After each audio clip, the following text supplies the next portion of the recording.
Oi, pessoal. Sabe aquela pergunta clássica que toda criança faz e que deixa muito adulto sem saber o que responder? Pai, mãe, por que o céu é azul? Pois é, parece uma pergunta simples, mas a resposta é uma viagem incrível pela física. E é exatamente essa viagem que a gente vai fazer agora. A pergunta é essa aí. É só olhar para cima num dia limpo. Tá lá, aquela imensidão azul sobre a nossa cabeça. Mas por quê?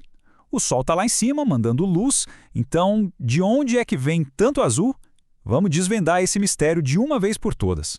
Bom, para a gente entender essa história, a gente precisa conhecer os dois personagens principais. De um lado, a luz do Sol. Do outro, o ar que a gente respira, a nossa atmosfera.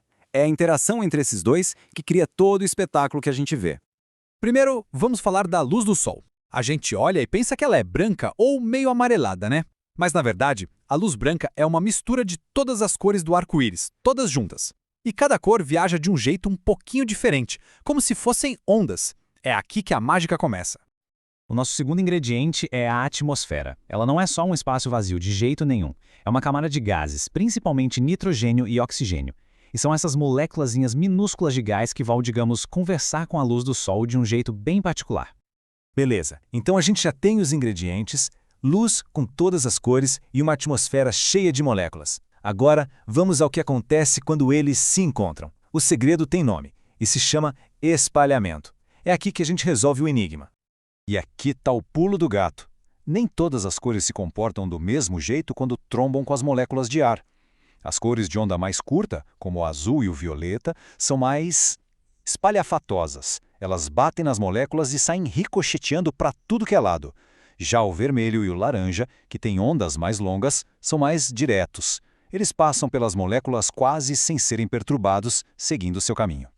E esse fenômeno tem até nome e sobrenome: espalhamento Rayleigh. É uma homenagem a um físico britânico do século XIX, o Lord Rayleigh. Foi ele quem fez as contas e explicou direitinho por que essa luz de onda curta é espalhada com muito mais força pelas partículas pequenas da nossa atmosfera. E a diferença, olha, é gigantesca. A luz azul é espalhada com uma intensidade cerca de 9 vezes maior do que a luz vermelha. 9 vezes. É por isso que o azul simplesmente domina o céu. Ele é espalhado por todo canto. Então, vamos amarrar tudo. A luz do Sol entra na atmosfera.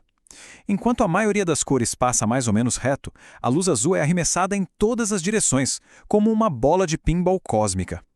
Por isso, não importa para que ponto do céu a gente olhe, sempre vai ter um raio de luz azul espalhado vindo na nossa direção.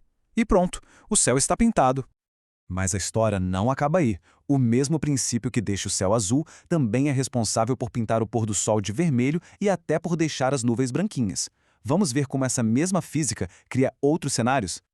E olha que legal, dá para simular isso em casa. Se a gente pegar um copo com água, pingar umas gotinhas de leite e apontar uma lanterna, acontece uma coisa bem curiosa. Olhando o copo de lado, o líquido fica com um tom azulado. As partículas do leite estão fazendo exatamente o que as moléculas de ar fazem lá em cima, espalhando a luz azul. Agora, se a gente olhar para a lanterna através do copo, a cor que a gente vê é outra. Fica amarelada, laranja, avermelhada. Por quê? Porque a luz azul foi toda espalhada para os lados. O que sobrou, o que conseguiu atravessar em linha reta, foram as cores de onda mais longa. Basicamente, a gente acabou de criar um pôr do sol em um copo com água. E é exatamente isso que acontece no fim da tarde. O Sol está lá, baixinho no horizonte. A luz dele precisa atravessar uma fatia muito maior da atmosfera para chegar até a gente. Nessa longa jornada, quase toda a luz azul é espalhada e se perde no caminho. O que sobrevive a essa maratona e chega aos nossos olhos são os tons de vermelho e laranja. Por isso, aquele show de cores no céu. Certo, mas e as nuvens? Por que elas são brancas? Aí entra em cena outro tipo de espalhamento, o espalhamento de Mie. Ele acontece com partículas maiores, como as gotículas d'água das nuvens. Essas partículas são grandes o suficiente para espalhar todas as cores da luz, azul, verde, vermelho, tudo, de forma praticamente igual. E qual o resultado da mistura de todas as cores de luz? O branco, simples assim. Ok, entendemos a Terra, mas se a cor do céu depende tanto da atmosfera, isso quer dizer que em outros planetas o show é completamente diferente. Exatamente!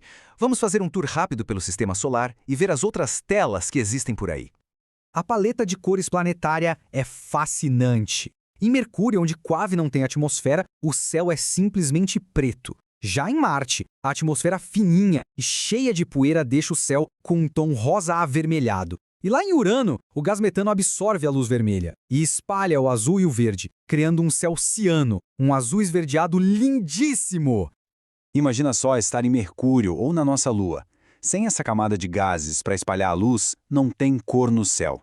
Seria uma escuridão total, com o sol brilhando forte como um holofote e as estrelas visíveis o tempo todo, mesmo de dia.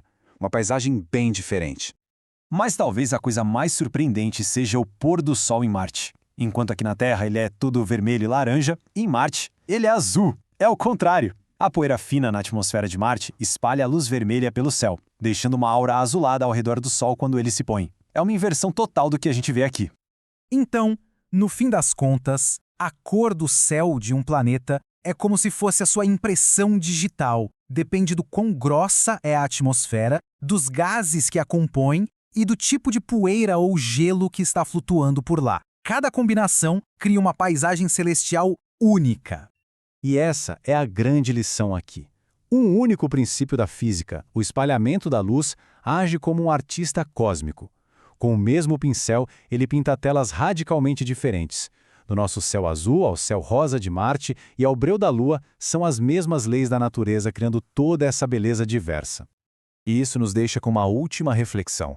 Se só aqui no nosso quintal cósmico a gente encontra tanta variedade, o que será que existe lá fora? Que céus exóticos, com cores que a gente nem consegue sonhar, as leis da física não pintaram em outros mundos, girando ao redor de outras estrelas? A busca por essas respostas, bom, essa continua.